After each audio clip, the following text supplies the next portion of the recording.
벨라루스와 마찬가지로 독재의 참혹성을 알고 있는 광주. 두 사람은 민주주의를 위해 최후까지 투쟁했던 5.18의 역사를 더 자세히 들여다보기 위해서 그날의 흔적들을 따라가 봤습니다. 5.18 최후의 항쟁지였던 옛 전남도청. 더 생생한 80년 5월의 현장을 살펴보기 위해 바로 옆에 있는 전일 빌딩으로 향했습니다. 5.18 민주화운동 현장의 중심에서 그날을 목격한 전일 빌딩은 2020년 5.18의 역사를 품은 문화공간으로 다시 태어났습니다. 특히 이 건물에 남은 총탄 자국은 당시 계엄군이 시민들에게 헬기 사격을 가했다는 결정적인 증거가 되어주고 있는데요. 벨라루스의 현 상황과 다르지 않은 광주의 역사 앞에서 두 사람은 울분을 토해냈습니다.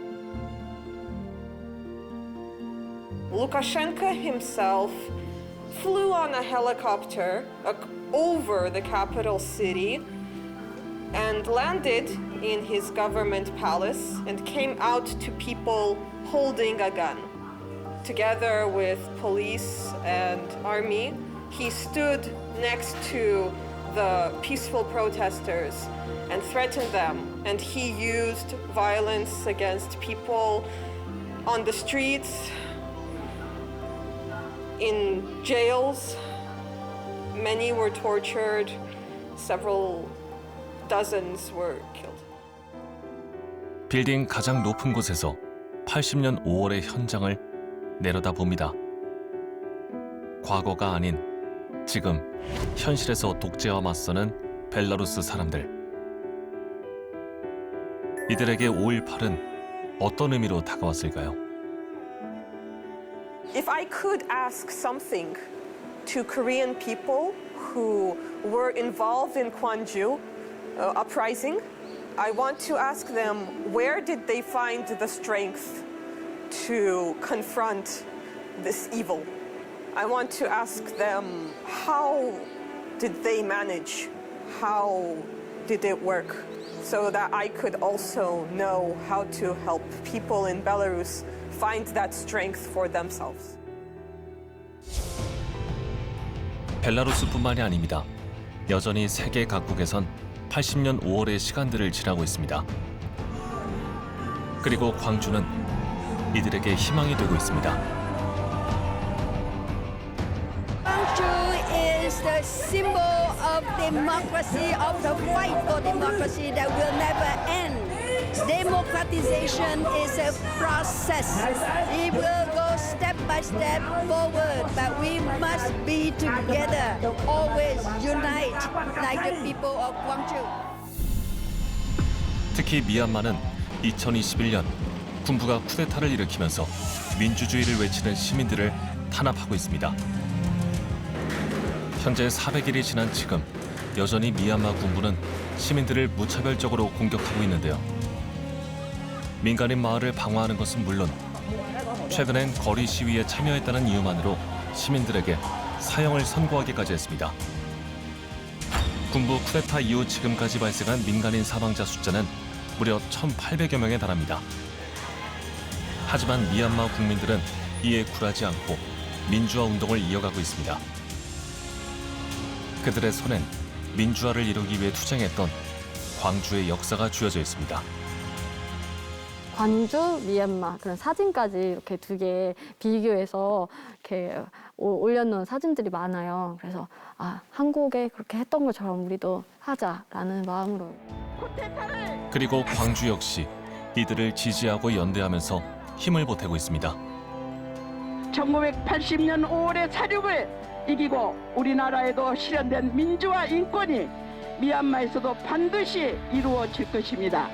우리 5월 어머니들의 기원과 세계 민주인권을 지지하는 시민들 그리고 각 나라의 노력들이 반드시 미얀마의 민주인권을 되찾을 수 있는 힘이 되리라 믿습니다. 5.18의 역사와 광주 시민들의 지지는 더 이상 아무것도 할 수 없을 것만 같은 무력감이 드는 이때에 한 줄기 희망이 되고 있습니다. 그리고 진심을 담은 이 마음들은 민주화를 투쟁하는 이들에게 지금을 버텨낼 수 있는 다시 한번 부딪혀 볼 수 있는 힘이 되고 있습니다. 지금도 민주화를 이뤄내지 못한 그 제3세계와 저개발 국가의 민주화를 위한 대단히 중요한 그런 모멘텀을 제공을 해주는 그런 사건이라고 생각을 하거든요. 지구적 차원에서의 민주화, 지구적 차원에서의 인권 허브의 역할, 중심 축으로서의 역할을 광주가 해낼 수 있다면 5.18이 인류 발전에 기여할 수 있는 그러한 중요한 길이 되는 것이죠.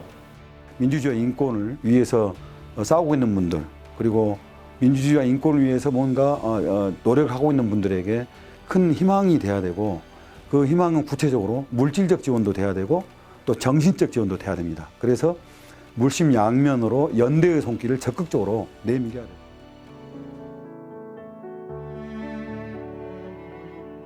세계는 왜 민주화를 부르짖으면서 한국을 떠올렸을까요? 각국의 사람들은 왜 5.18의 역사를 따라서 이 광주까지 오고 있을까요?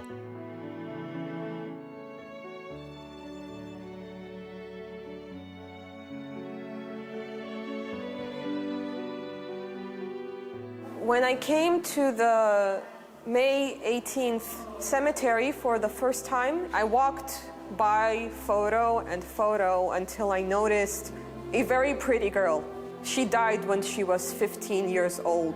That shocked me a lot, and I wanted to pay some kindness to her sacrifice. And unfortunately, the only thing that I could do was give her a flower and have hope that the human willpower is stronger than this crime and this terror.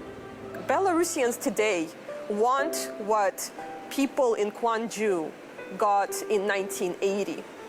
I would like to ask to just be informed about Belarus situation. You know, in Korea, people don't know much about Belarus, so we should try to let them know more about what is going on in Belarus. And of course, I would ask for solidarity with Belarusians, with Belarusian democratization movement. 넘을 수 없을 것만 같은 벽 앞에서도 포기하지 않고 싸우고 있습니다. 세계 속에서 당당히 자신의 목소리를 내면서 지지와 연대를 이어가고 있습니다. 민주화를 외치는 이들에게 광주 5.18 민주화 운동은 까만 어둠 속에서 어디로 가야 할지 방향을 비춰주는 밝은 등불이 되고 있습니다. 그 불빛을 따라서 한 걸음씩 걸어가는 누군가에게 80년 5월의 역사가 희망이 되고 용기가 되길 바랍니다.